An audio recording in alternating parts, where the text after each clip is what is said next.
and welcome back to more Umineko. Hi, welcome. Um, we are recording this we're recording this way in the past from when it's uploaded. Um, hmm I was just gonna mention As that. we do, as Yeah, we always do. I was gonna mention that because this is probably the closest recording session, unless I do something on the day of.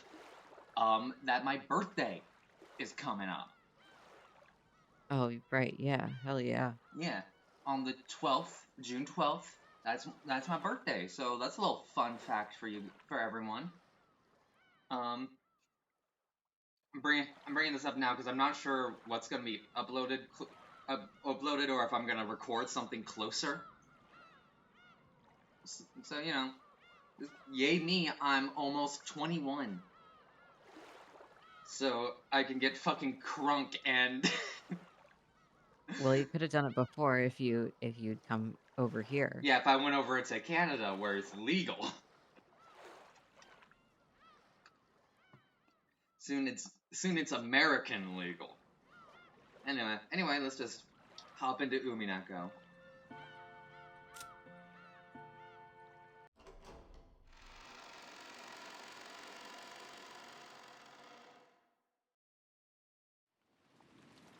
Rosa returned to the lobby. It was still her turn to rest. Her expression made it look as though she couldn't sleep deeply with all this tension. Take it easy and lie down. Keep this up and you'll have it pretty rough later on. Thanks for the concern. I just couldn't fall asleep. I've already taken a shower, so I'm good for now. Next person can rest.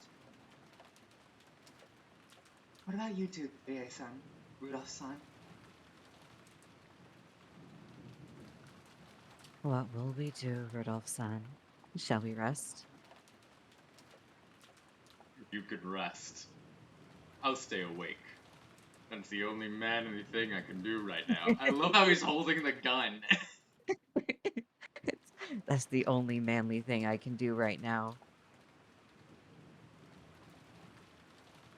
It's such a funny line. It is. It's a very funny line. Then I'll stay awake. Staying awake with my husband is the only womanly thing I can.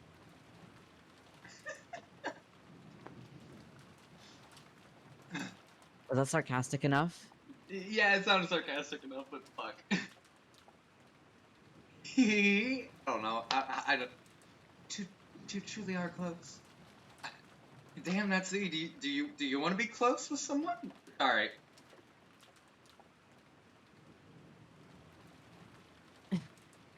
You should talk.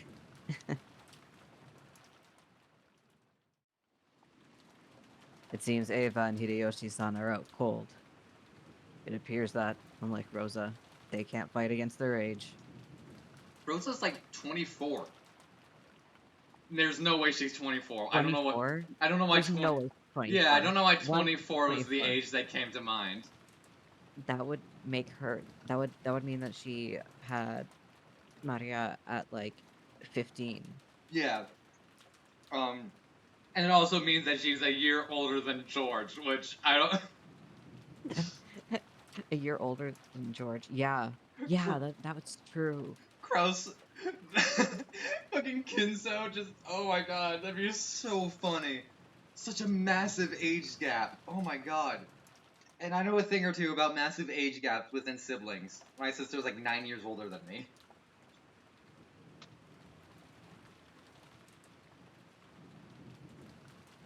As though in response to those words, the door to the hall clunked open.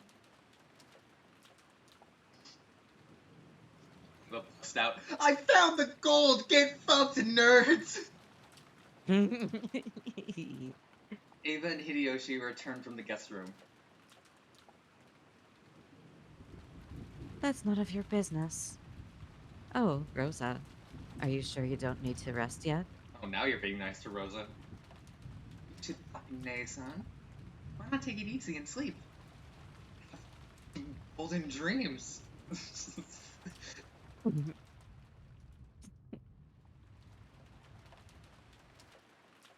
I just can't get to sleep. Taking a shower shook my drowsiness off. Rudolph, Kirie-san, you can rest if you want. I don't like this sprite of her for some reason. It's the smile is too fake. Yeah, I really don't like the smile. It looks like a smile I'd draw. And I'm not a good artist. I'd hesitate to. I'm not even gonna call myself an artist, actually. No, I'm not even gonna. I don't draw. Sure, thanks. Well, for now, let's say I appreciate the sentiment. Why don't you go first, Aniki? No one trusts anyone. How kind of you, but I cannot rest first. That is the most I can do as the oldest brother right now. Don't worry, the two of us will stay awake until the very end. I'm sure everyone is like, oh, it's like a figurative standoff. Like figuratively, everyone's holding their guns at each other, and Natsuhi is just like fully not reading the situation.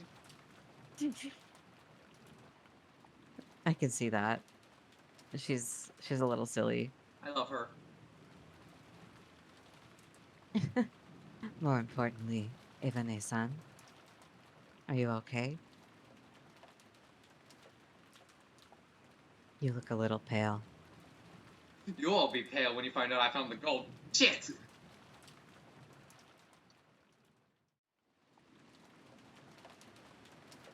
Oh wait, that's me. Sorry.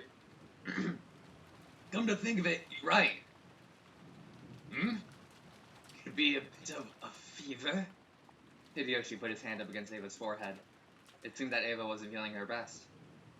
I feel like the younger version of me split off and there's like a weird timeline thing going on. Everyone's like, what? That goes without saying. That's what happens when you break your sleep cycle at your age. Is it a cold? Natsuhi, could you call Dr. Nanjo down? They go up. Dr. Nanjo is dead, and they're like, but who's the one closest to him that they tore about in the second Twilight? And they look over and they see like a romance novel all torn to shreds. Like, oh, didn't know he read those. Stupid joke, I know. Yes. I'm fine. You don't have to make such a fuss over it. I have some medicine, so I'll be okay. I tend to get fevers when I'm tired. Don't worry. Oh, you said you weren't tired. Nason, take it easy, okay? Thank you. If the siblings gathered without me around, I get the feeling everyone would start talking behind my back. It's a persecution complex from long ago. Fucking bold of you to be saying that to Rosa. Yeah. Sorry, okay? Well, I won't say anything. As if I'd say bad things about you behind your back, Nason. Everyone else is like looking like, did something happen between you two? They're not being subtle at all. Oh my god. What is it? Nason, you've been acting strange for a while. Didn't you get a little rest now? You're right. Just thinking about raising money by March makes my headaches hurt even worse. That isn't good. Rest. And I'll hold back too so that your headache doesn't get worse. I've had a bad headache myself for a while now. Thank you. Well then, I'll take those words to heart and rest for a while. What is it, Ava? I'm so angry all of a sudden. Sorry, please let's this a bit longer. Sorry. After apologizing several times and still praying, Hideyoshi followed Ava out of the lobby.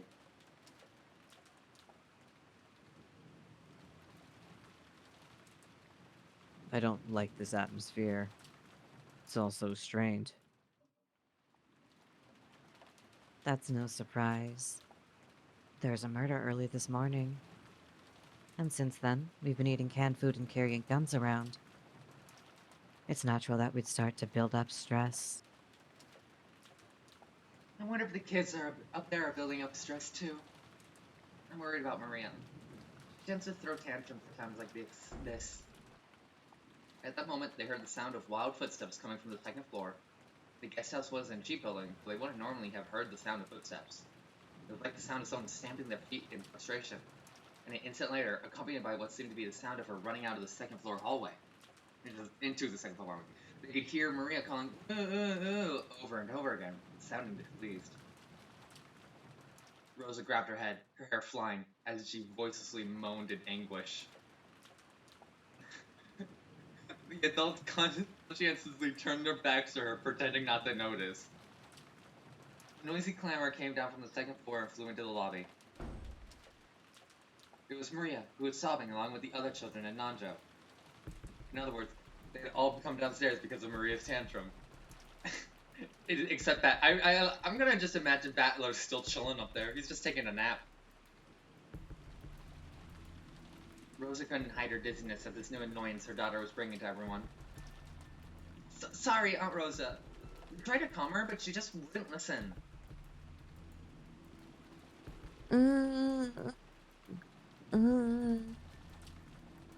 Wow.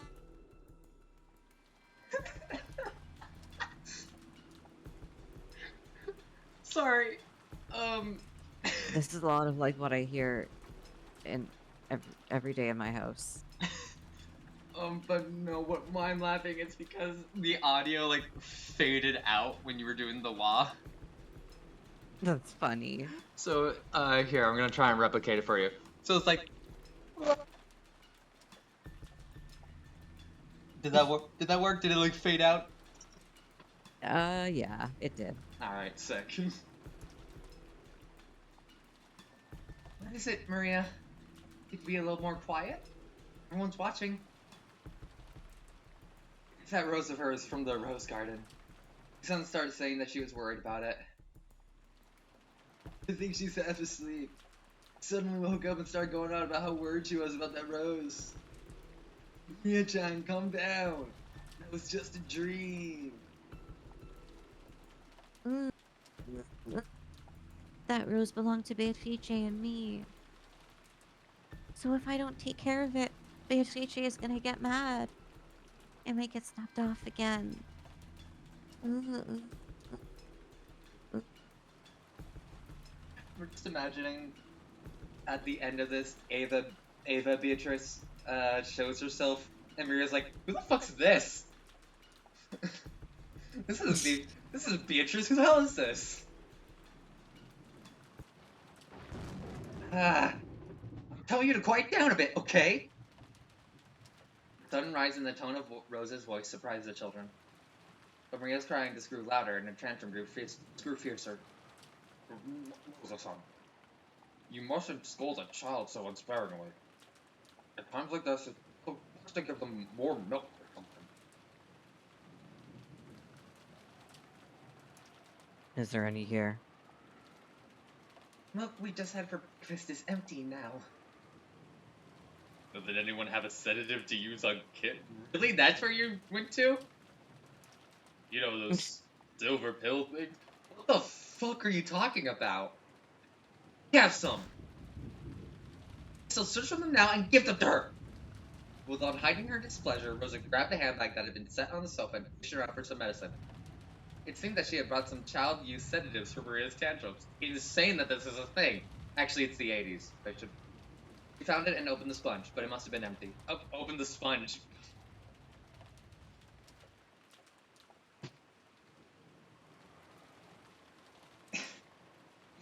Uh-huh.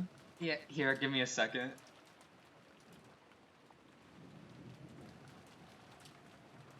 So the reason my brain auto-corrected sponge Mm-hmm. is because I was like, oh, yeah, it's the 80s. That sounds like something the 80s would have made. Sponge? Huh? No. About, like, the child sedatives. I was like, what am I kidding? It's the fucking 80s, of course. And my mind went to the movie Lisa Frankenstein, a movie set in the Uh, 80s, where there's just like it was like a throwaway gag about getting contraceptive sponges, uh-huh. and that just like for some reason that's what my brain went to. That's the logic my brain did. It's like, all right, now we're thinking about sponges. You're so funny. I don't know why that. I don't know why that's where my brain went. Anyway, irritated, Rosa shook the bottle several times, but that didn't change the fact that nothing was in there. As she did that, Maria's crying grew even more intense.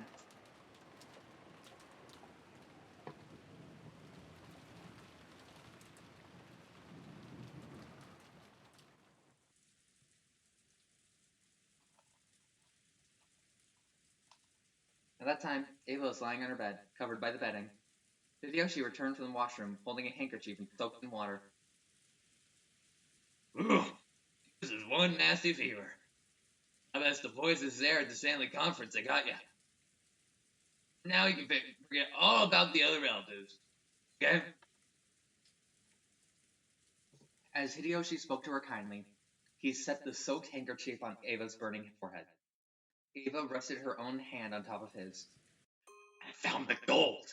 I did it!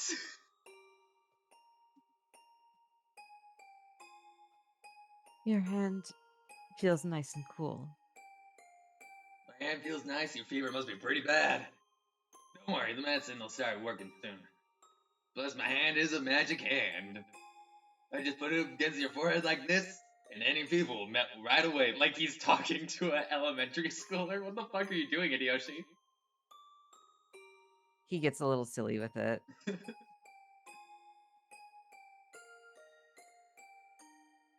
You're right. Your hand always makes my fevers fade. Yep. No need for a doctor when you got my hand. Don't worry and close your eyes. My magic will make that fever fade away.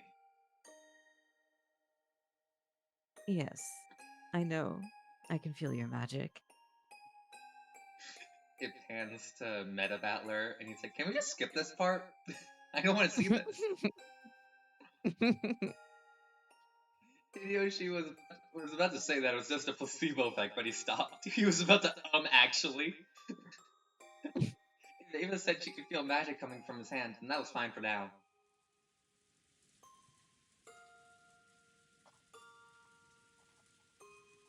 I wonder if magic really exists. Yeah, it does.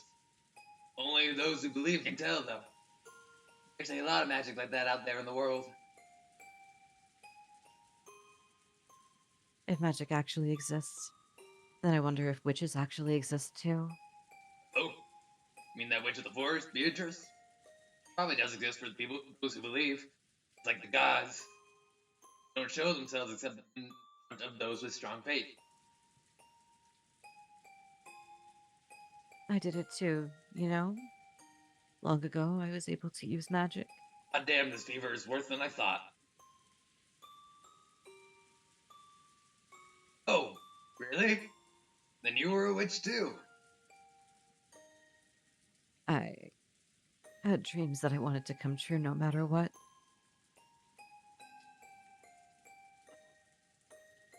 And after wishing strongly and trying hard, they always came true without fail. With my magic, my grades were always the best, and I even became the student council president and worked hard to get into the university I wanted. Everything I wished for was granted. That's right. Your magic was always a thing to be reckoned with. Definitely a witch. You work harder than anyone. I know all about it.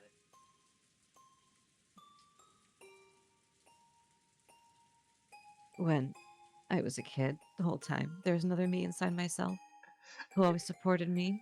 If I was Hideyoshi at this point, I'd be like, I should go get Nanjo.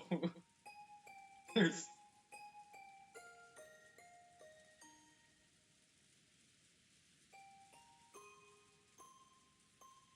And that other self was a witch. I didn't believe in Beatrice, the witch of the forest. I always believed that if a witch of Rokkenjima did exist, it was the witch inside my heart. I was so grateful to that witch inside myself. I was always grateful that she brought me to you. You get too timid when you're sick. Don't say anything for now. I'll stay like this the whole time until your fever's gone down.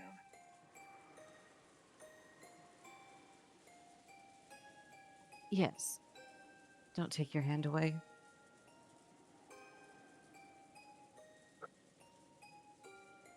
No matter what.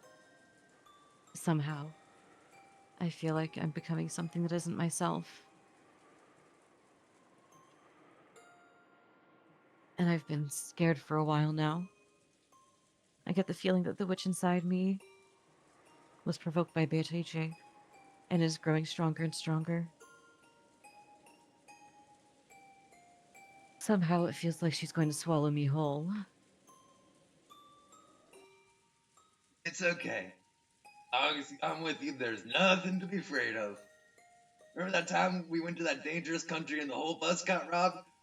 Go on, Hideyoshi. What country was it? I love that dangerous country. That's my favorite one. Dangerous country? Hell yeah! I drove them up.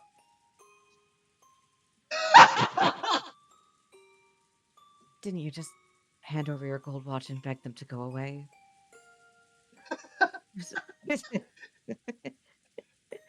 It was pretty lame, but it was cool. This kind of some pussy shit. I don't know why that got me so hard. It's so funny.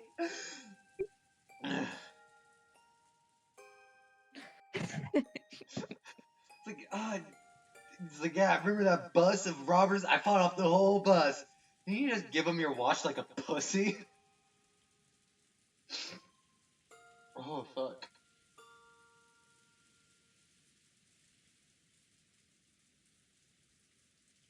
Don't move your hand away, no matter what. Not even if I fall asleep. And if something creepy sneaks in here, protect me. If something creepy sneaks in here, like a middle school aged version of me. Leave it to me. I'm telling you to stop worrying and get to sleep. The medicine and my magic will start working real soon. If a man ever says that to you, run. Ava finally calmed her heart and closed her eyes. I think I'm gonna do the second. Eve or whatever the fuck again. Yep. At that time, there was the sound of a door being opened violently from the direction of the lobby. Oh, never mind. It seemed that Maria was having a tantrum. Then screams of ooh ooh could be heard, along with Rose's rebuking yells. That probably hurt Ava's ears. Or maybe it was giving her a headache. Ava moaned as though in pain and buried herself in the covers. It was easy to guess what was happening. Maria probably had a tantrum for some reason, gone down to the lobby. Oh god. And started arguing with Rosa, who then scolded her daughter. And then, maybe that got too embarrassing to be shown in front of the other relatives, so Rosa had taken Maria out into the corridor. Hideyoshi had no desire to butt in on Rosa and Maria's problem. But just for now, since Ava's condition was so bad, he wanted them to take their ruckus somewhere else. Wait just a sec. Now it's time to keep it down.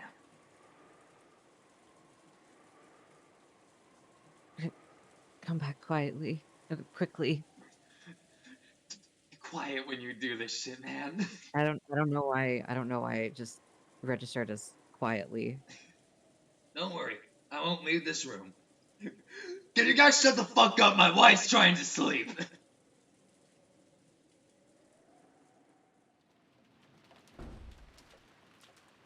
Hideyoshi removed the chain, opened the door, and stuck his face out into the corridor. He immediately met Rosa's gaze. Everything okay, Rosa-san? I'm sorry, did all this noise wake you?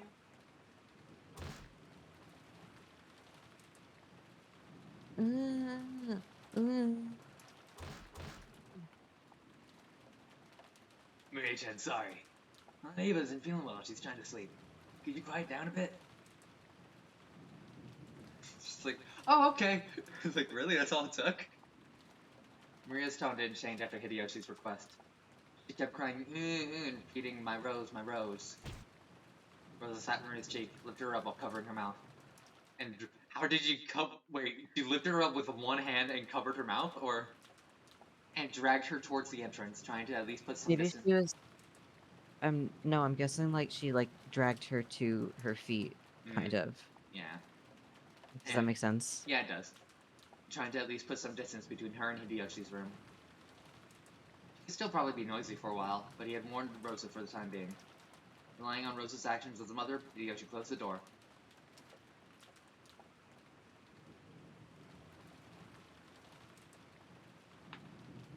Is Maria-chan having a tantrum again? Looks like it. So for Rosa-san, too.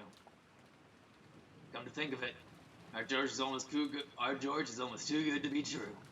We should be grateful. You're right. Mm. Hand. Oh, sorry. It's the magic hand. He put his hands on Ava. He put his hand on Ava's forehead again. Maybe there really was a magical power in that hand. A truly peaceful look rose to Ava's face, and bit by bit, she began to drift off into the land of sleep. As he had promised, Hideyoshi kept his hand on her forehead.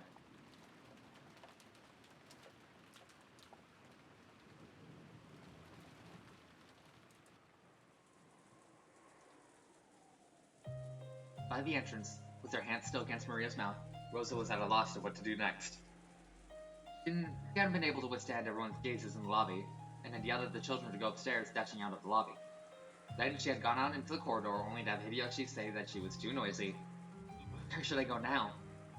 Where should I take this child who's having a tantrum? She felt as though tears of frustration were about to come out. As Maria kept struggling in an attempt to scream, Rosa put her mouth up to Maria's ear and tried to persuade Maria in a properly calm voice. Maria, do you really want to see the rose that much? Maria nodded her head several times, moaning, ooh. Why do you want to see it so much? I'll listen as your mother, so will you tell me quietly? I'll hit you if you scream. You know, that's a normal thing to say.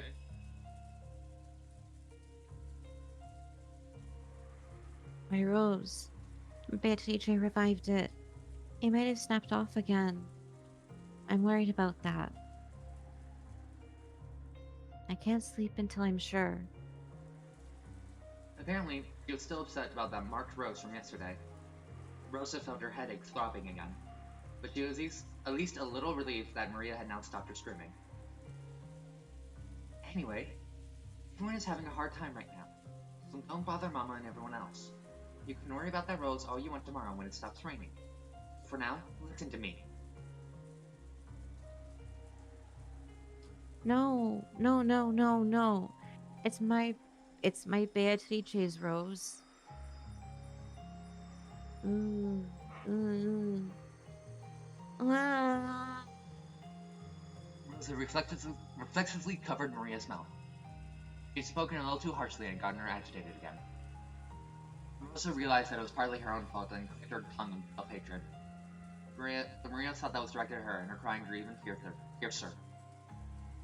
Please, just be quiet. What can I do to make you stop crying? What should I do to make you listen to what your mama says? Killed. What? Suddenly, Maria stopped crying so fast that it seemed unnatural.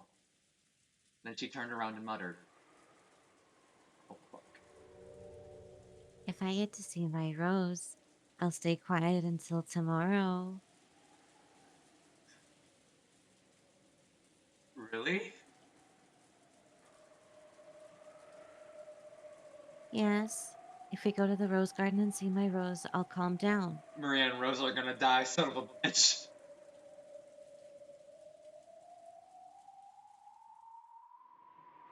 I mean it, Mama.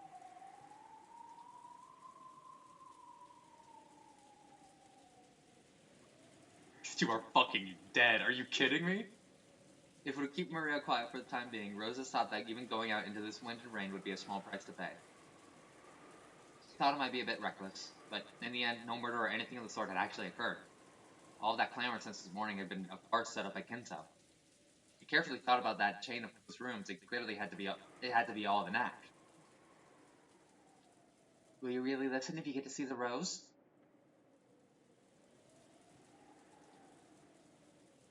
Yes, I mean it, Mama. God damn it.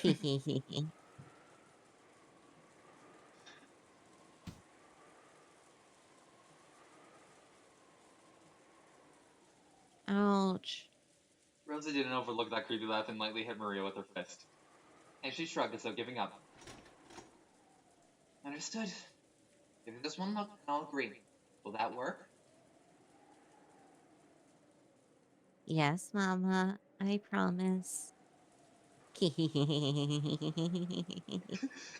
was Rosa, I'd be like, well shit, ghosts are real, my daughter just got possessed. What the fuck was that 180? Fuck, what the hell did I just do? I accidentally pressed the fast forward button, but I clicked it Uh-oh. so fast that it only fast forwarded that one line and the like little transition. Good. Once again, Rosa tested the weight of her gun. It'll be okay. Only an act. There was never a murderer on this island in the first place. Damn it! Wait, Aunt Rosa! Are Aunt Rosa and Maria sacrifices for the second Twilight? Damn it! Someone notice them and tell them to stop. What are you guys doing in? What are those guys in the living room and us kids doing? Indeed. They're being considerate of Rosa's pitiful relationship with her daughter, and are forcibly changing the subject. The group that includes you went up to the second floor and is talking about something else while watching TV. Bastards! Someone notice them! Who's the closest? Is it Uncle Hideyoshi? Please notice that those two are leaving through the front door! Ah! It won't reach, it won't reach. Don't disturb their precious time together. Hideyoshi kept talking kindly, his hand on Ava's forehead. He didn't notice at all that Rosa and Maria were going outside the front door. In that case, there was no way the others in the lobby, which is even further away, would notice. Much less those in the cousins' room on the second floor. Why are you so panicked? Didn't you defeat me with that bold move, saying that the culprit died in an accident on the first Twilight? Doesn't that mean there's no longer a culprit on this island? What is there to be so worried about? Shut up! I can see right through you! Someone stop them! Those two will be killed! Someone stop them! Ah! I can't believe Maria's like actually gonna die. Like I know in the first one in the credits, it was like, yeah, the cops found Maria's jawbone or something like that. But like this seems more hardcore, you know? There was no way that Battler's voiceless scream would reach Rosa or Maria. The two of them could be seen in the rose garden. The rain was still awful, but fortunately the wind had died down a little. No, maybe that wasn't fortunate. Because maybe if the wind had been a little fiercer, Rosa might have hesitated to go outside.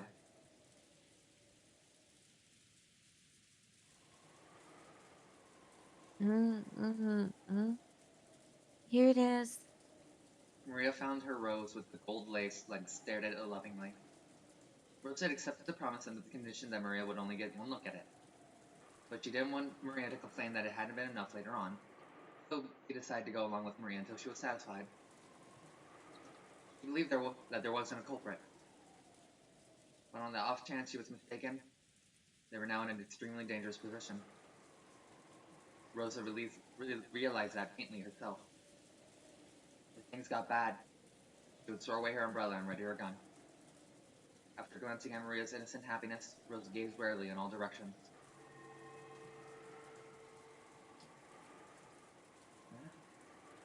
Were her eyes just tired? Even though no one should have been there, she thought she saw something glitter in the dark rose garden. Gold colored? It had to be her imagination. Because for Rosa, it seemed as though gold butterflies were dancing through the rose bushes.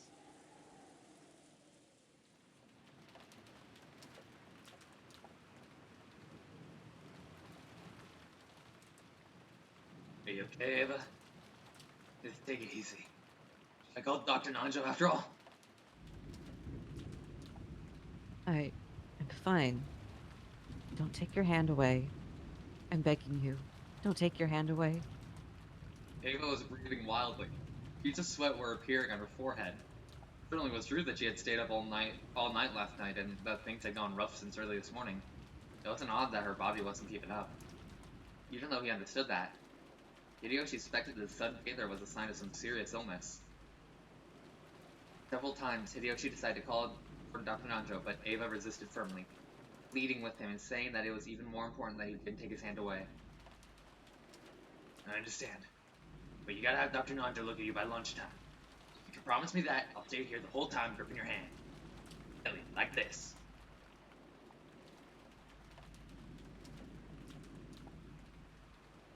Thank you. I'm fine.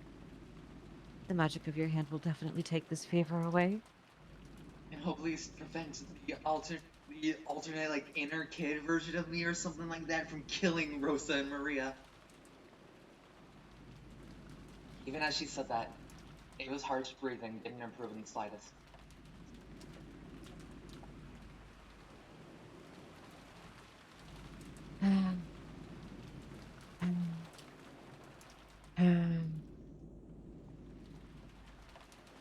I had to really exaggerate that. It was kind of funny.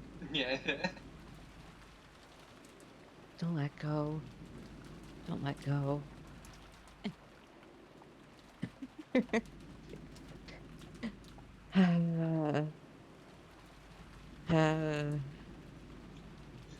Ah.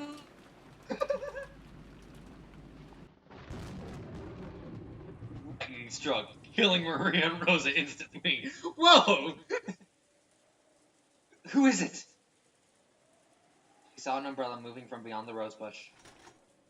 Rosa threw away her umbrella and wildly lifted her gun. When she did, the shadow of a person beyond the bush showed itself. Mm-hmm. Ava. You scared me. It's you, Nesa? Do you have some business with me? Do you want to continue our earlier discussion? Oh, I was hoping it was gonna be Kid Ava. Yes, that's right. Our discussion about father's gold. Please restrain yourself in front of Maria. I'll keep my promise, okay? I won't get in the way of your conspiracy. Conspiracy? What's that? But if you're thinking that's up to you, I have no desire to get in the way. So please, not in front of Maria. As long as I get my share, that will be enough. Your share?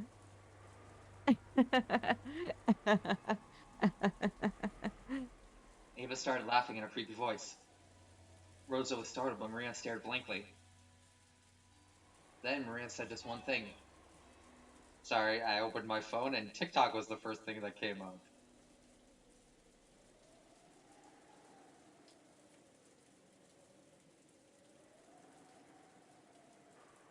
Mm, Auntie, who are you?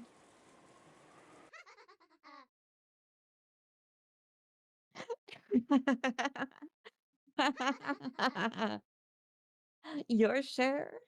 Who would give that to you? All of that is mine. It all belongs to me, the Golden Witch, Beatrice. As Maria lay there, dying, bleeding out, her last words are, hashtag, not my Beatrice. Not my Golden Witch. Wow. Ava! You okay, Ava? Ava! Ava! Hold on. Don't let go. Don't let me be dragged away by someone who isn't me. Hold on to my hand. Don't let go. Those make some baller lyrics. God, I can't talk. When did you ever work hard? You never worked hard for anything.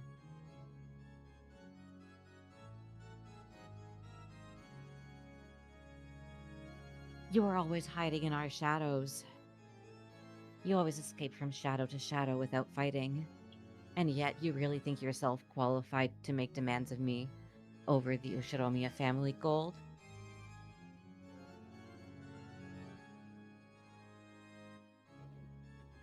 All of that is mine.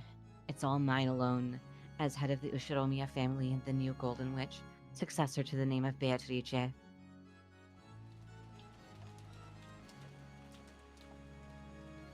Beatrice. It's Beatrice. Mama, Beatrice. Damn, girl, you just switch allegiances fast. It's gotta have the name Beatrice, huh? Maria jumped at her mother in ecstasy. Rosa treated Maria cold-heartedly and raised her gun high. Hey, Nason, right? You are Nason, aren't you? Really, Rosa? Wrong. I'm no longer the one who was your sister. Who are you? Trying to say that you're Beatrice? It's impossible. You died 19 years ago. I watched you die! Yes, you were definitely dead. After all, I clearly saw how your head was split open. I can remember the inside slowing out like it was yesterday. I'm intensely traumatized. How can you be alive and here right now?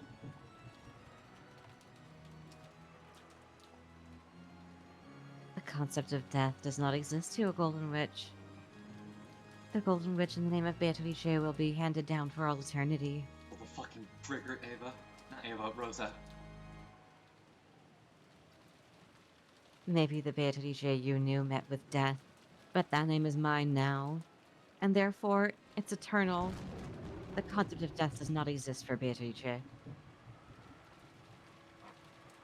All I can see is that goal that has driven you mad and aged you down a few decades. How pitiful, Nason. Come on, you know I'm not your sister anymore. Well then, as the new Beatrice, I have been tasked with my own resurrection ceremony. Ronave, what should I do? Kill. That is up to you. You already have the power to make whatever you want reality. You should grow used to it once you've tried it out a little.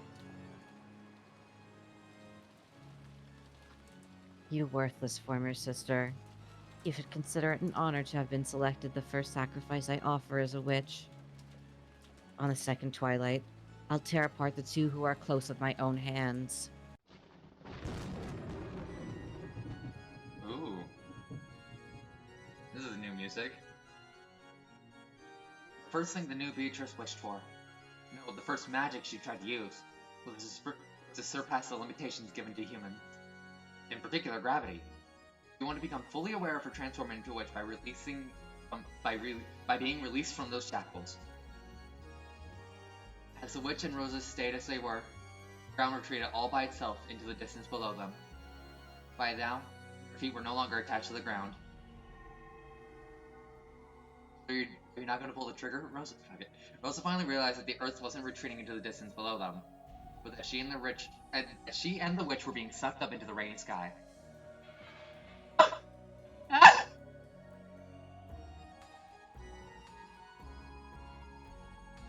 Whoa. Awesome. For humans shackled to the ground by gravity, there's nothing more unnerving than having their feet stop sticking to the ground. However, Beatrice, who, in becoming the new witch, learned the joy of being released from gravity, it was enough to make her whole body shake with delight. Hey, Rosa. Do you remember long ago when we were small, we used to talk about what it'd be like to become witches and Sorry? to become witches and fly around the sky? That dream has been granted, hasn't it? I became a real witch and granted it for you. Stop it! If this is a dream, then wake me up! Wake me up inside! You said it yourself. You said you'd flew through the sky in your dream. And you also said you didn't want to wake up. You even got mad at me when I woke you up, right? Don't worry. This time you won't wake up, okay?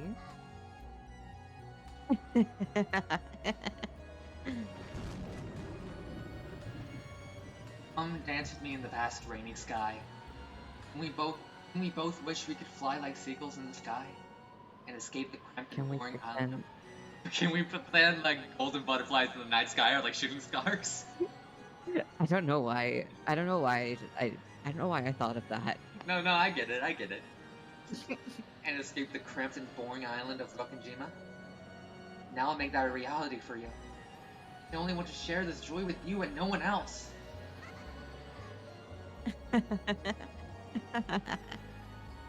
It's so fun, Rosa. It's so fun. Take a look below you. Look at how small our mansion is. I wonder how much time we spent in a place that small. Now I'm especially shocked at how cramped and tiny it is.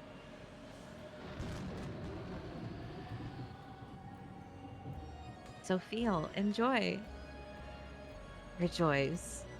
That power we yearned for, the power to move through the sky at will. Come on, let's dance, Rosa. Through the rain, through the wind. Let's fly around like we're dancing. The lightning will shine on us and bless us.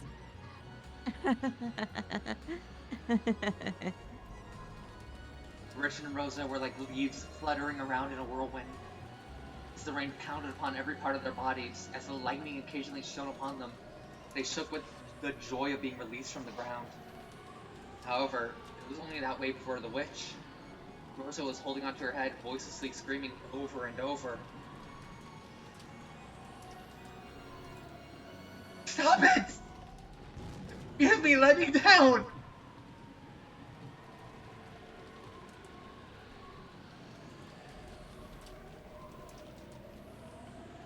You're right. It's more fitting for humans to crawl on the ground. Then why not go back there? A slightly displeased expression rose to the witch's face when she realized that her own joy was not being shared. She decided to listen to her former sister's request. There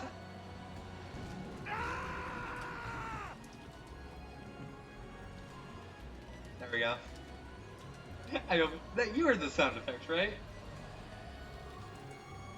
Yeah. Okay, good. The whirlwind that had been making Rosa dance around grew weaker and then stopped. In other words, Rosa was once again by the restrictions of gravity as a human. Following the laws that were originally correct, Rosa began to descend towards the ground upside down. No, she began to fall.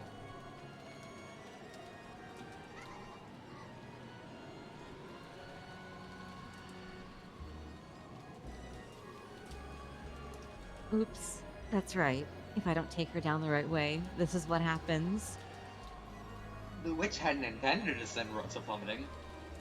She still wasn't using magic.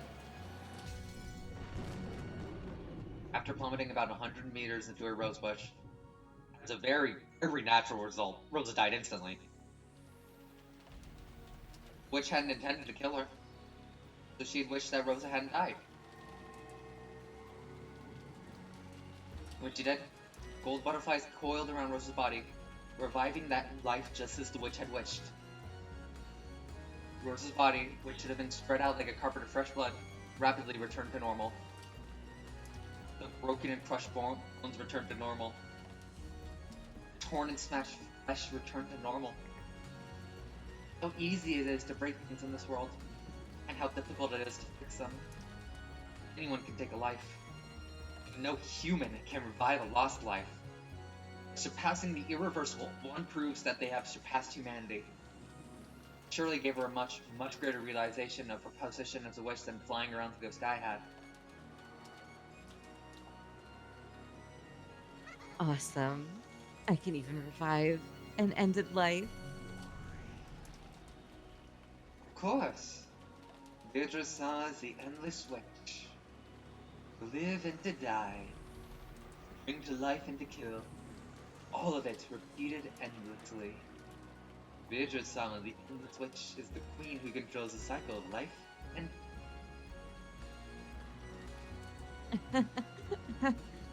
One time, I knocked over a fishbowl. The fragile and beautiful bowl broke, and I couldn't put it back together again. I'd never see that cute pop-eyed goldfish swim again after it landed on the floor. No matter how much I cried, the servants shook their heads, saying that broken things and dead things could never be revived. That's when I learned something. You must not break things, you must not kill people. After all, you can't fix them. I mean, I guess that's one way to learn that you shouldn't kill people. I guess. Yeah? If you gotta learn it. You gotta learn it. It's just like, oh, you can't fix them. Not that killing is just fundamentally bad. It's just like, yeah, I can't fix them, so.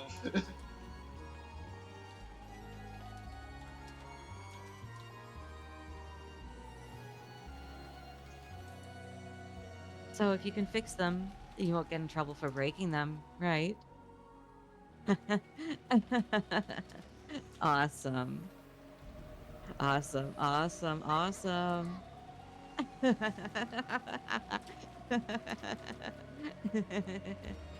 Implication that the only reason Rosa wasn't killing was because she'd get in trouble for it is chilling. Ava. Ava, Yeah. that's what I meant, yeah. Mm. For a while, the witch became intoxicated with how terrible and wonderful the power she had inherited was. Her laugh was pure, innocent, and cruel.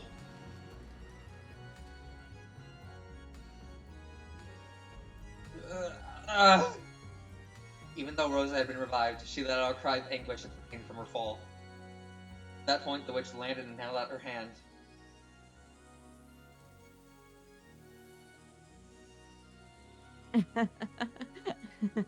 Sorry about that, Rosa. I didn't think flying in the sky would be so much fun. Sorry, I'm real sorry. I didn't know humans could die so easily. But I've brought you back to life, so we're even. So get up, okay? Play with me some more, okay?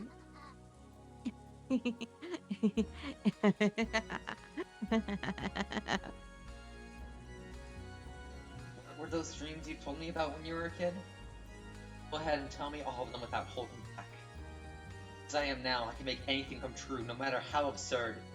I've been drowning you in a sea of jelly. Even having you get sucked into a mountain of cake. I can even make you sprout butterfly wings and flit around the garden, okay? I'll do them one after another. Let's start with the ocean of jelly, alright? Stop it! Ugh! Rosa was once again thrown into high into the rainy sky. Is Maria just watching all of this? However, the sky wasn't filled with raindrops, but with drops of orange juice. When she looked down, Rosa had her eyes. The rose garden had disappeared, and the ground spread out beneath her was like a pastel-colored jigsaw puzzle. It was an ocean of jelly, like the one she had spoken of from her dreams when she was young. The black part was toffee jelly, the red was strawberry, the yellow was pineapple, and the green was melon. What was the white part? Apple? Did Rosa even have time to think of like that? Rosa fell towards that multicolored ocean.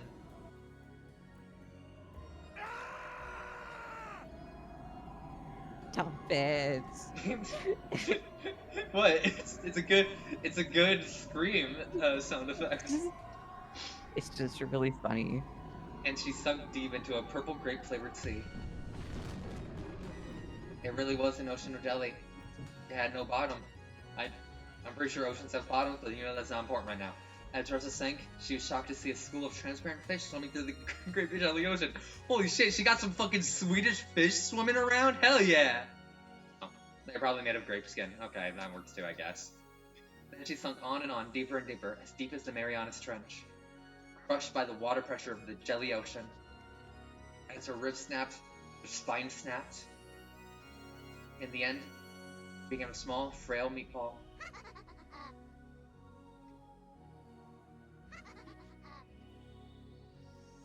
The meatball.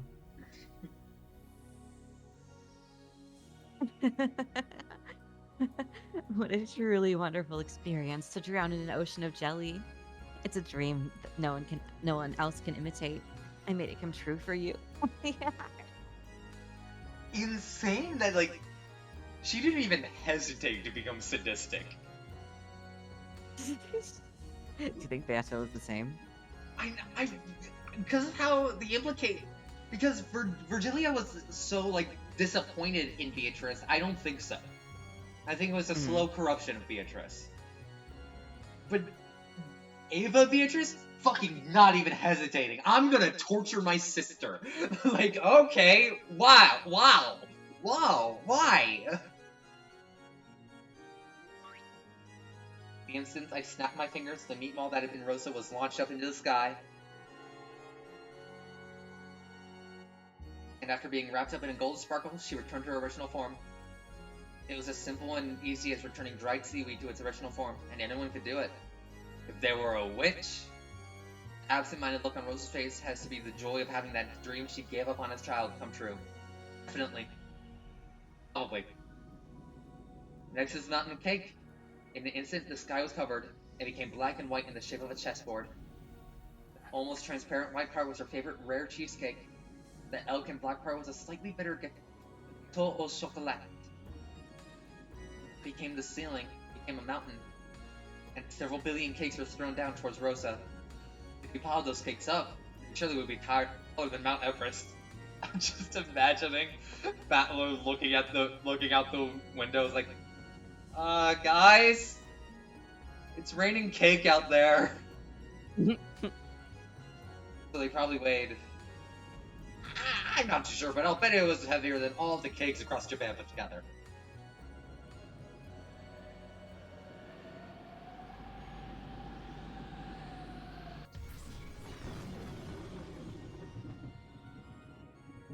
It fell down like a ceiling and swallowed Rosa up. Again. So as a very, very natural result, Rosa was crushed to death in less than a second. At least they're quick deaths. Except the drowning, I don't think that one was quick. In less than a second, her bones broke throughout her body, and her insides are all smashed and forced out. Squish, slop. Even so, an even greater amount of cakes piled up on top, and Rosa ended up as a layer of jam wedged between them. She became as thin as a single hair, and was probably spread out across the area of a tennis court. The world swallowed up by cake was once again absorbed by a gold flash. Then, as though it had all been a dream, Rosa was revived once again. Of course, it definitely wasn't a dream. He had been revived after dying. But at that point, death, which most humans only have to experience once after they're born, most humans, Yep. had already been experienced repeatedly by Rosa. In other words, she'd gone through that which humans cannot. The precious experience of dying more than once.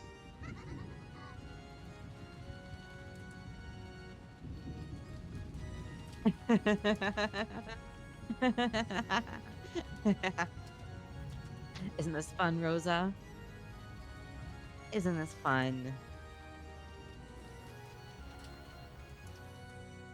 Next is the butterflies. Look. Please, have mercy. I don't feel like yelling, so thank God I have this. Thank God I have this sound effect on my soundboard.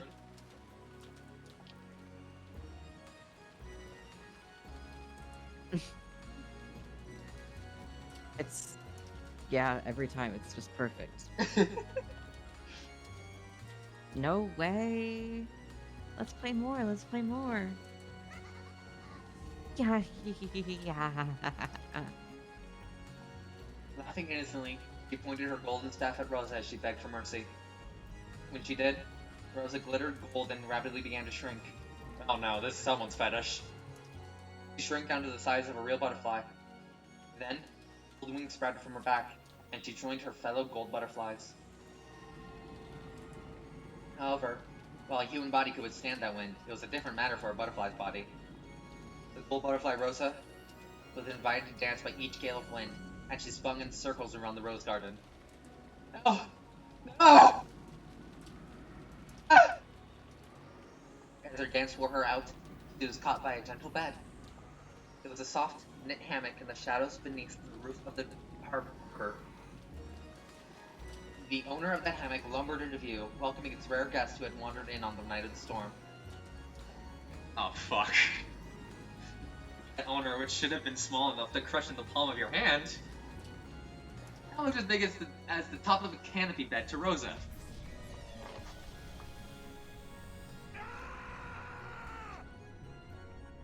I don't I want feel to like you hurt. need to add in a second one for that. Huh? I feel like you need to add in a second one for that. Alright. Alright, there we go. There you go. Yeah. I don't want to destroy my throat this time. Is that so much to want?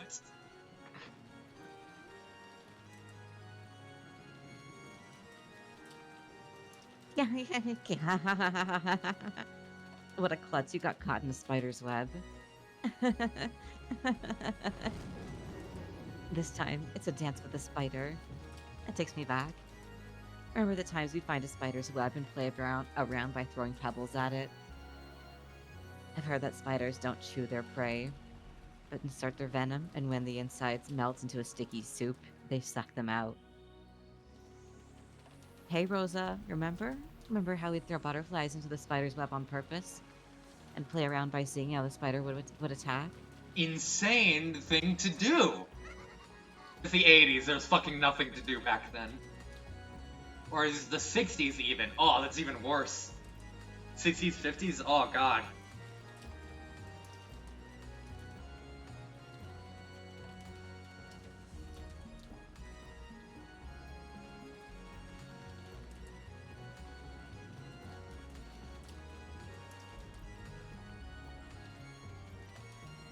Brenna? I didn't realize I was muted. Oh. I guess you don't remember, do you? This happened before you got into grade school. Make sure you watch closely this time, okay? Very closely.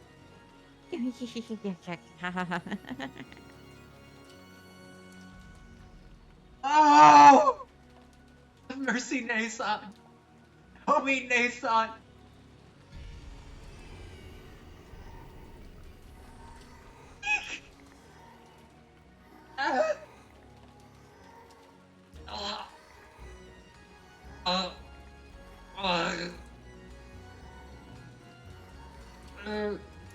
Ergo blage mogia.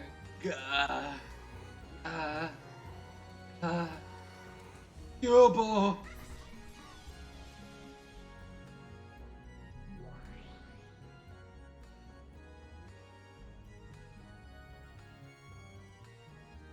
This girl's not bad. You really can use magic at will.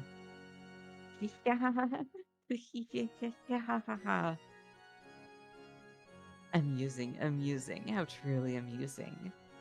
You feel like laughing too, right, Battler? Don't fuck with me! The power of God and anime on my side. Stop it already! What's so fun? You're insane! You're insane!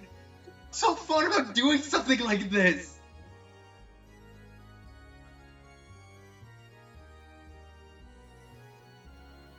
Doesn't she look like she's having a blast? What do you expect? Magic is fun.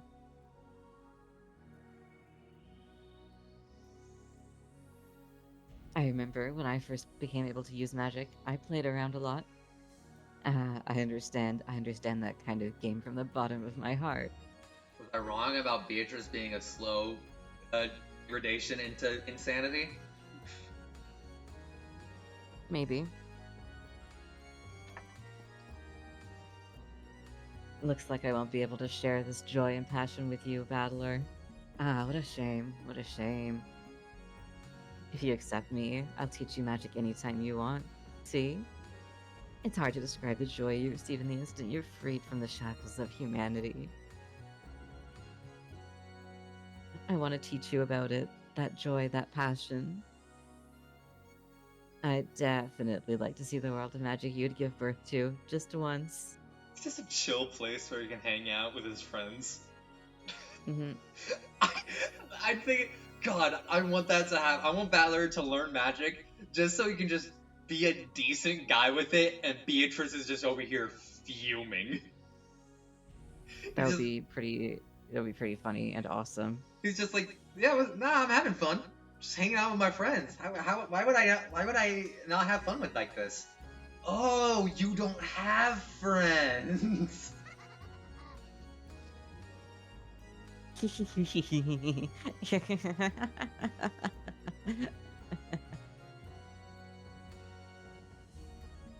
is starting. Isn't this starting to get fun? You started wanting to use magic, haven't you? It's pretty fun to be a witch, isn't it? Watching your aunt get killed over and over in horrible ways makes you want to use magic. Am I right? Mm-hmm. Just for you, I'll teach everything.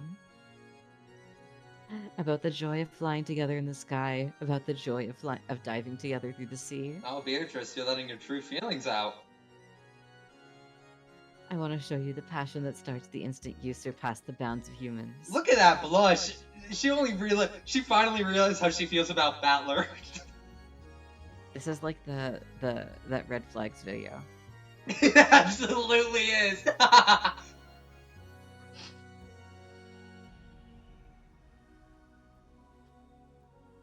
And see how wide your world stretches. Wouldn't that be fun? It's like she's 2 steps away from breaking into a psychopathic version of I can show you the world. Mm-hmm. Like, it's so clear that it's so clear that she's like genuinely wants to share this with Battler, but she's so detached that she doesn't realize Battler's like actually suffering and having a horrible time. It's like, why the fuck what do you mean? How are you not enjoying this? There's no malice in Beato's expression. It's hard to believe, but she was genuinely enjoying this cruel show. She wanted to share that appreciation with Battler. Battler was shocked by that hopelessly different sense of values. We're insane! Stop it already, damn it! Julia, make them stop this insane farce! What should I do? We exist outside the board. We cannot touch the board itself. Julia shook her head apologetically. So it's just like, just crawls under the table. Back there, he just crawls under the table and just fucking curled up. Her body had already been killed. Did that mean she couldn't interfere in any way? As Beatrice continued to look amused in an insane sort of way, lifted her up by her collar and yelled at her. Wait. Which collar? The collar of her dress? Or her choker? The dress isn't really a collar, it's kind of just a neckline. So he fucking grabs her by the choker? It's gonna come off. Imagine if it's Velcro. Just... Wait, hold on, I actually have Velcro, hold on. Just... That wasn't as good as I was here, hold on. Very quietly. Yeah, hold on. Let me just wrap this around my arm. Just... Fuck! Goddamn. Okay, you know what I'm trying to do. Battler lifted her up by the collar and yelled at her. Stop it! Stop it! Stop it! Quit messing around, witch! Are you trying to tell me that's Aunt Ava? That's impossible! The Aunt Ava I know might be a bit mean at times. It's completely impossible that she's the kind of person who'd do something this cruel. This is all part of your deception. Don't toy with Aunt Rosa. Don't toy with Aunt Ava. Stop this farce right now. I told you, I'm not the one playing with Rosa anymore. Like I said, that's the new Beatrice. Is it really so terrible that you have to squeal like that? You're also pretty fond of stuff like this, aren't you? You actually just have just a bit of interest in magic, and It's like, you're actually pretty fond of things like this, aren't you? I see. I know you like horror movies. That's fictional, you stupid bitch! It's just,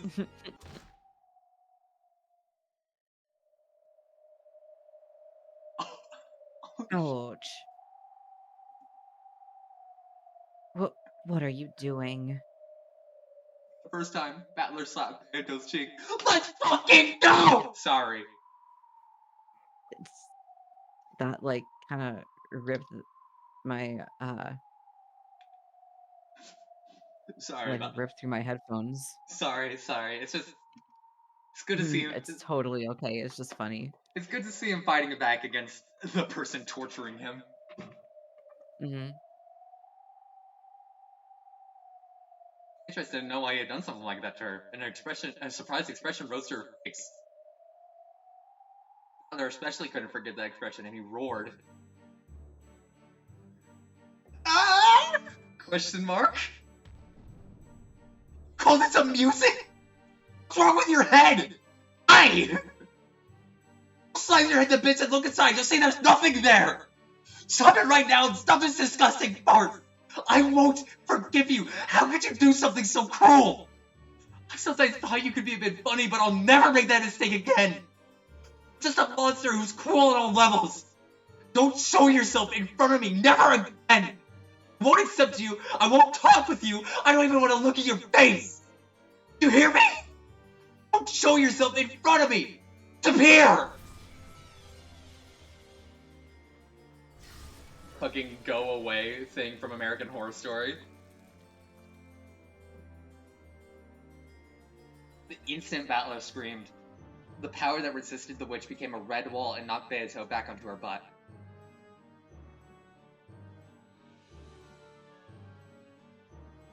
Wow. What are you talking about? Isn't it an interesting show? This kind of feels out of left field. It never seemed to me that Beatrice was like having a pure, as much as you could call pure enjoyment watching the deaths. It always seemed out of like a sadistic glee. And then this happened, and she's just like genuinely having a good time. I'm assuming she's just like reflecting on like her time being a young witch, still like using her magic. It's not fully realizing, oh, someone's dying over and over again, and like her full sadistic side isn't taking over. It just feels weird to me. Sorry to be nitpicky. No, it's totally okay. She spoke defensively. The target of those words, Battler, was no longer there. The figure had suddenly disappeared into the darkness.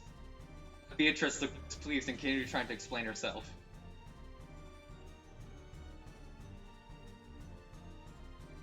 It's not as though I'm completely blind to where you're coming from, but this is nothing more than an innocent prank, isn't it? God damn, Beato. No matter how you kill them, they'll always be brought back to life in the end, right? I thought humans were creatures who say all's well that ends well. Hey, teacher. There was no reason for him to get so angry, right? I hope Virgilia's just like, just walks away, just walks after Battler, like, reflect on what you've done. Let's go. She was hoping for approval, but Virgilia simply faced her with an indifferent expression. Beato at that moment, even an exasperated look would have probably been better.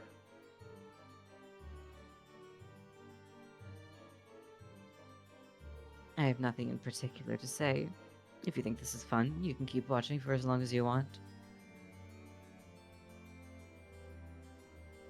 Call me when it's over.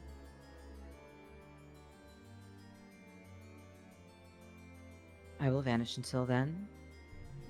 I am fully imagining like Battler's like crying, like he's like genuinely really messed up about what he saw, Mm-hmm. and like Virgilia's like right behind him, like comforting him, and then Ronave comes in, like brings him some tea, and like the fucking the sisters also come to try and comfort him. I just think it'd be so funny if everyone's like, dude, Beto, what you did was kind of fucked up. I understand why Battler did that.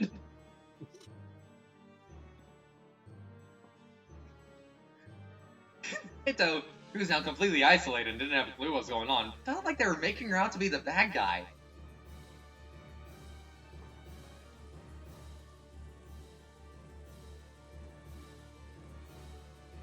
What's wrong? Isn't it an amusing show? It might be a little vulgar, but it's quite interesting, isn't it?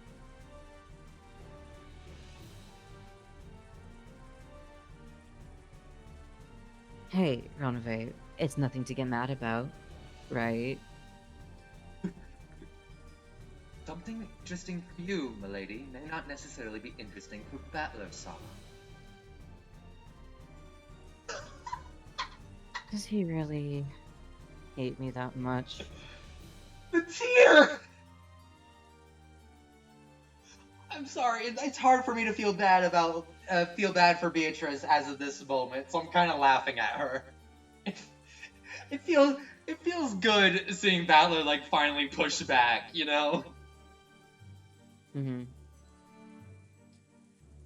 Well, certainly, we are enemies and opponents in this competition. But is our relationships really so bad that we can't laugh together at this display? Since I applauded together with Battler, I thought I could at least laugh together with him. Does he really reject me so much that we can't even do that?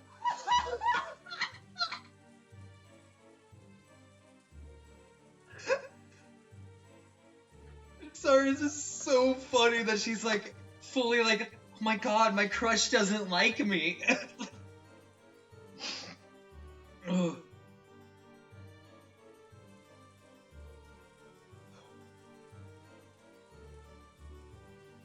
He doesn't have to accept that I'm a witch. We're challenging each other in this game, after all.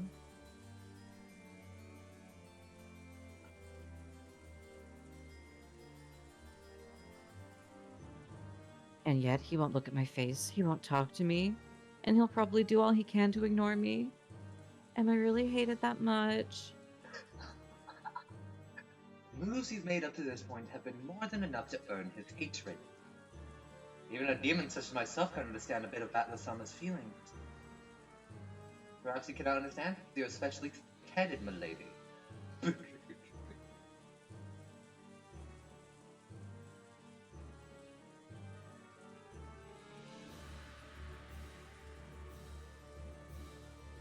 Oh. Shut up, shut up, shut up, shut up. Why don't you disappear too? Yes, certainly. Then, if you would excuse me, I need to comfort my boyfriend. What? Even Runaway himself hid himself in the darkness, and Beatrice was left alone. The only one in the rainy rose garden. No one ever plays with a lonely witch. And the fact that no one ever does is what makes them a lonely witch. Going on? Why won't anyone play with me? Am I really that weird? That cruel? Someone answer me.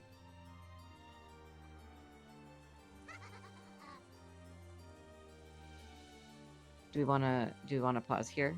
No, let's keep going until we have like a scene break. Okay. Yeah. Isn't this fun, Rosa? Isn't this fun?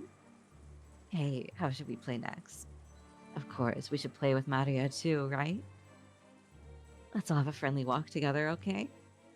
Let's swim in a pot of boiling chocolate. Let's have a picnic in a cake rising oven.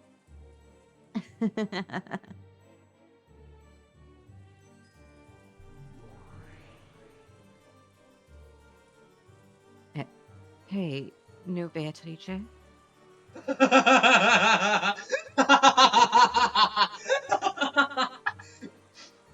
Behind the witch that was continuing her mad banquet, Beato showed herself. Her expression was very rare for her. It was somehow unrestrained, unreliable, miserable.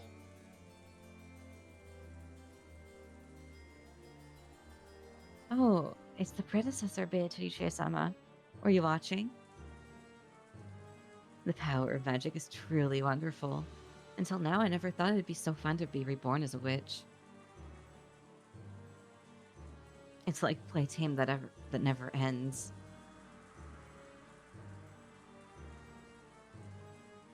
Come on, let's play together, Predecessor Sama. But first, wait for a second, okay? I cooked the two of them to death in an oven, so I have to revive them again. They're like bread rising from yeast, like cookies expanding in an oven.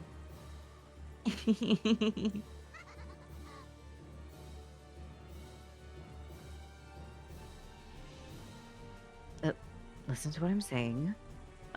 Well, is that enough for the sacrifice of the second twilight? Of course, there are no rules regarding how you kill them. But, maybe you shouldn't toy with them any more than that. What are you saying, Predecessor Sama? I heard from Ranave a short while ago. Wasn't your magic much, much more wonderful, cruel, and crazy? That Halloween party where candies poured out of 6 people's stomachs was truly wonderful. Halloween? Happy Halloween? For Maria?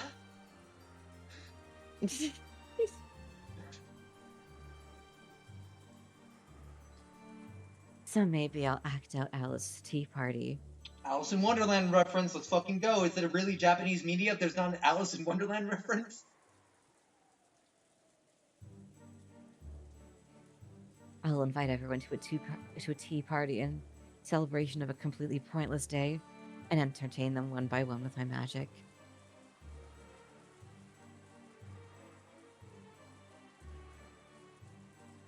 I wonder if I can do it as wonderfully as you.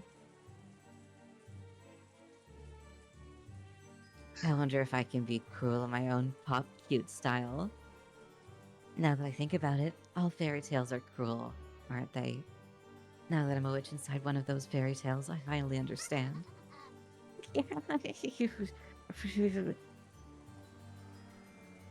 I have also, sometimes thought that in the past. I might have gone a little too far.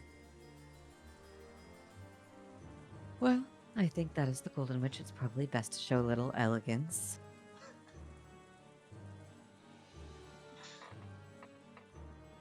I don't get what you're saying, Predecessor Sama. But there's one thing I do understand. No matter how hard I try now, I'm no match for how cruel you are. I've got to try much, much harder. I've got to become more cruel, and become an excellent Golden Witch. Like I said, you've already done enough here.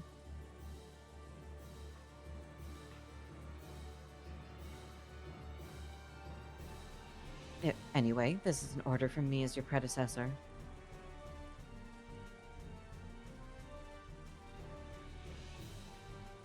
That's enough for the second twilight.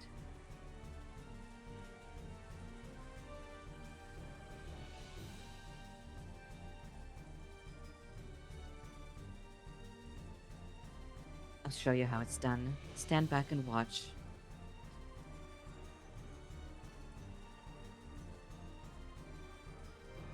Yes, Predecessor Sama.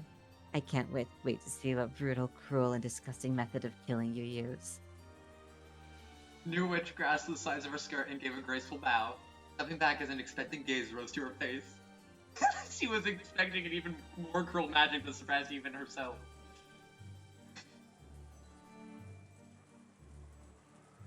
Well, speaking of that, you're only half a witch if you can only kill with methods like that.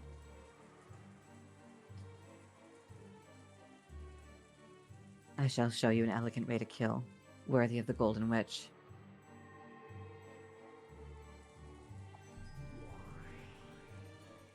When Beato waved her pipe, 7 colors of smoke poured out, reviving Rosa and Maria.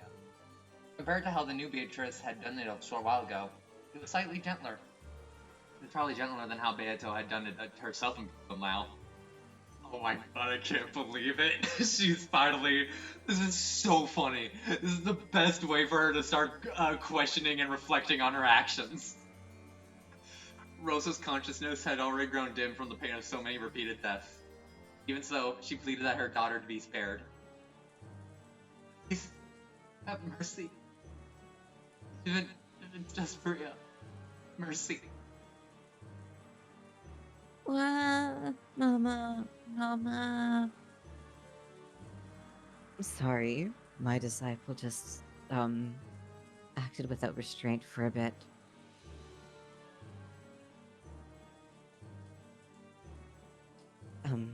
Forgive me. Beatrice! What? What? When Maria realized it was the real Beatrice, she jumped onto her.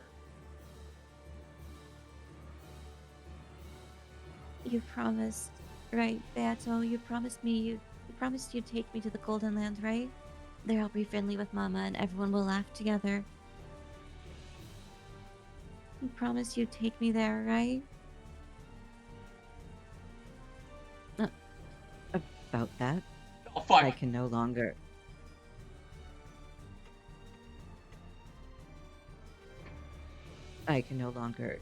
keep that promise. Because someone appeared who could solve the riddle. I am no longer the Golden Witch, Beatrice. So, sorry. I can no longer keep my promise with you.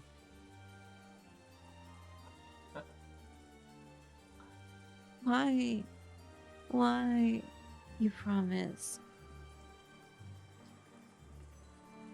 I'm sorry. I'm truly sorry. So at least an apology for not being able to keep my promise. I'll give you a quiet sleep that will never be disturbed again. Beato embraced Maria with a loving expression on her face. Then, softly, a red bruise appeared on Maria's neck.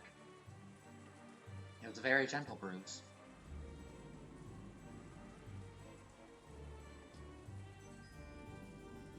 Its redness grew bit by bit, and when it distinctly formed itself into the shape of a hand, Maria's neck tilted suddenly, peacefully, as though she had fallen asleep. Maria! Maria!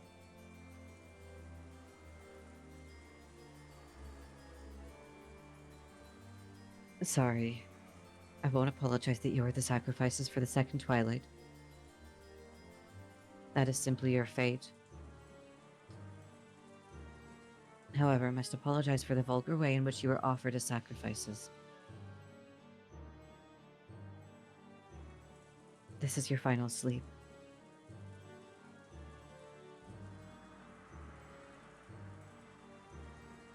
Never again will it be disturbed. Beato softly, gently lifted her finger, as though touching the empty air in front of her nose. When she did, a light breeze lifted up, making Rose's body dance lightly like a feather. Then, Rose's body floated softly, and right there was the garden fence with its spear-shaped prongs.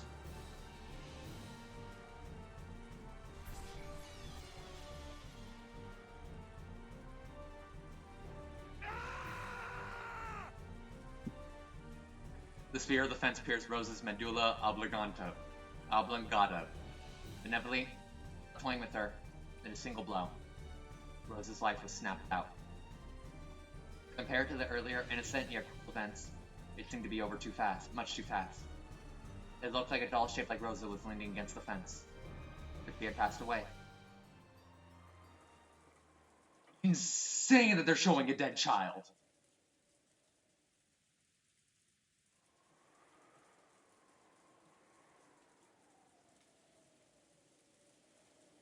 Well, something like that should do the trick. Beato acted proud. The new witch wore a blank expression, almost as though this was an anticlimax. Then she said it out loud. Was it an anticlimax? Kind of plain. Not all like the predecessor Sama Ronove told me about. Well, you must use magic with dignity, right? If it's too, undignified. That isn't very elegant.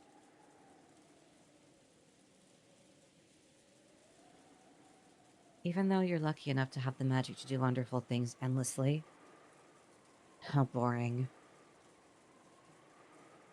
Hey, don't complain. Path of the Golden Witch cannot be completed in a day. You are still incomplete until you finish the 10th. The 10th Twilight. For now, stay quiet and follow my instructions. Got it?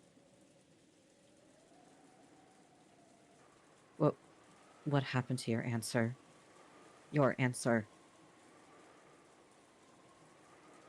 Sure. Very well, that will do. Well, there's still much more for the resurrection ceremony. Still much to do for the resurrection ceremony. You still have to kill 5 people. You should do it without toying with them too much, with beauty and dignity. And with at least a little restraint, okay? What Ronove told you about how I did it, that was a bad example. You mustn't use that as a model. Engrave that into your heart. Yes, Predecessor Sama. A good answer. Ronove, the 7 stakes of purgatory, arise. Yes, milady. I, Ronove, am here. Let's have our pride right here!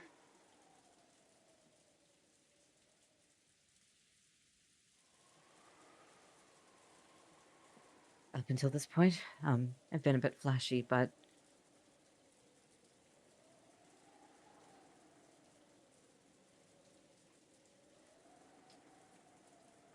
Well, the dignity of the Golden Witch is also important. And about that, As Ronove laughed at Beato's uncharacteristically fluttered speech, he summed it up for her. Certainly.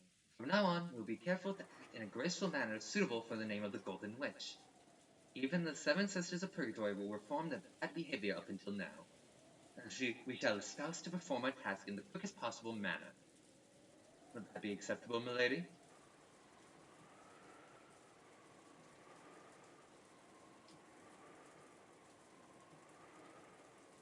indeed, that's it, more or less. Everyone, take it to heart, okay? Yes, certainly.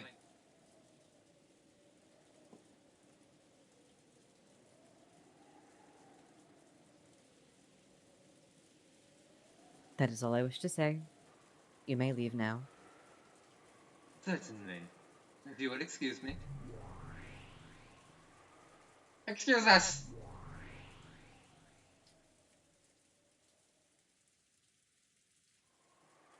Well, that's all I want to say. So take care as you move forward, understand? Act with dignity and, restraint. Okay. Give it your all. I will be watching over you. Acting awkwardly until the very end, Beato left that message and immediately became a cloud of gold butterflies, hiding her form in the empty air. Maybe it'd be more accurate to say she vanished in a hurry because she couldn't keep up the conversation. After all that remained was Maria's corpse, lying down and pounded by the rain. Rosa's corpse, propped up by the fence and staring up at the sky, and the figure of the witch.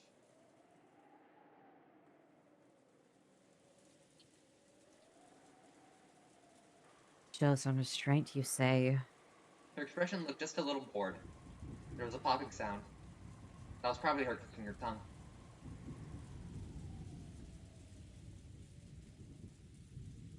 What a boring person. Leaving that last sentence behind, she once again vanished into the empty air. And that's where we're gonna end it. Yeah. Fuck, I am so glad this is where Beatrice's character is going. Fuck, that's so funny. What is? I just love that, like she's just fully like, oh, I need to, oh, maybe I've been doing things a bit too mean. It's so funny. Oh, fuck.